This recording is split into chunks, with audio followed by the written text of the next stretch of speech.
you very much for joining us, and very good evening to you. Thank you, and a good evening to you and the viewers. You've literally had to hit the ground running, haven't you, in your new position? Yes, quite. And we're seeking to finalize a program on the basis of consensus with the widest range of stakeholders for the period from now to May next year or thereabouts, when the elections are held, essentially creating a foundation for far more effective delivery and development in the ICT sector. All right, okay, so let's unpack some of the issues. For the start, first of all, I guess, SABC, a number of challenges that the broadcaster is facing. What's your take, and what do you see as the challenges that need to be overcome? Well, firstly, I think that the shareholder compact, which is what government actually puts out with the SABC on what we think should be achieved in a financial year, has to be finalized. We're seeking to ensure that, in fact, in the shareholder compact, whatever the recommendations of the Auditor General in previous reports were, are included, and we monitor the achievement of those recommendations by the SABC. Secondly, of course, to fill in the critical senior positions that are vacant. It's also to finalize, well, it's Parliament's role, the new board that has to be elected before the end of September, and we gather that over 100 people have applied.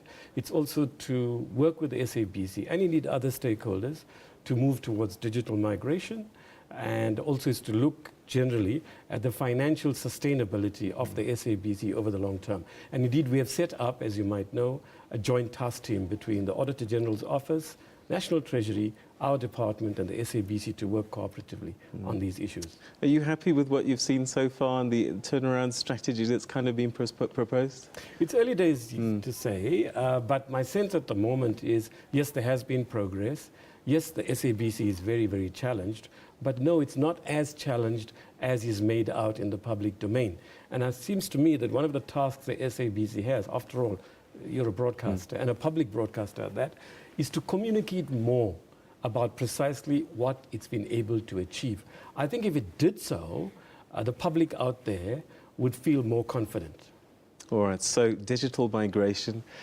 Some people will be flabbergasted to know that countries like Tanzania have got it right before us.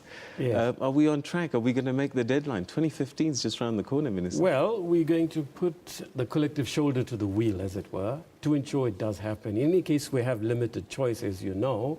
The International Telecommunications Unit is talking about switching off analog in the middle of 2015. I should say in the first instance, though, that it's not just South Africa, but other countries that are challenged and have had difficulties in this migration from analog to digital, more established countries than ours. It is true, certainly, that on this continent, countries that are less economically advanced than us have been able to do it. So that's one of the points of leverage we have on the SABC, on other TV broadcasters and other stakeholders in this regard. Indeed, we've set up a committee to facilitate consensus so that whatever our narrow respective interests are, we recognize that it's in the national interest, in the longer-term interest of this country and its people, that we do effect digital migration as swiftly as possible. In short, yes, we're going to seek to do it.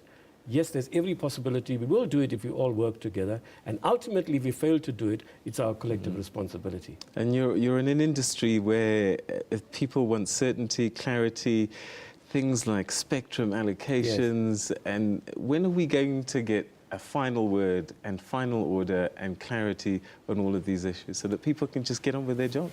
Quite. We have, in fact, under the previous minister, set up an ICT policy review panel. It has some 25 people in it from the broadest cross-section of the ICT sector, the private sector no less, the trade union movement, NGOs, experts, and the like. And this panel, we met last week, this Deputy Minister Stella Ndabeni-Abrahams and myself, and senior managers in the department. And we spoke with them, and we have got from them a commitment that within 3 months we will have a green paper on ICT, after which there will be a discussion document based on the public hearings that will follow the green paper. And that discussion document will include what comments the public has made and stakeholders on the green paper. And then we're moving towards a white paper. At the moment, one wants to have realistic and realizable goals. So what we're saying is that we'll seek, as far as possible, to have this white paper out shortly before the elections in 2014. But if we don't, the incoming administration will be able to do so shortly after the elections. And perhaps finally, does government really have to hold on to things like telecom? Yes, that's an interesting question. That too is an issue that the ICT policy review is opening up for discussion.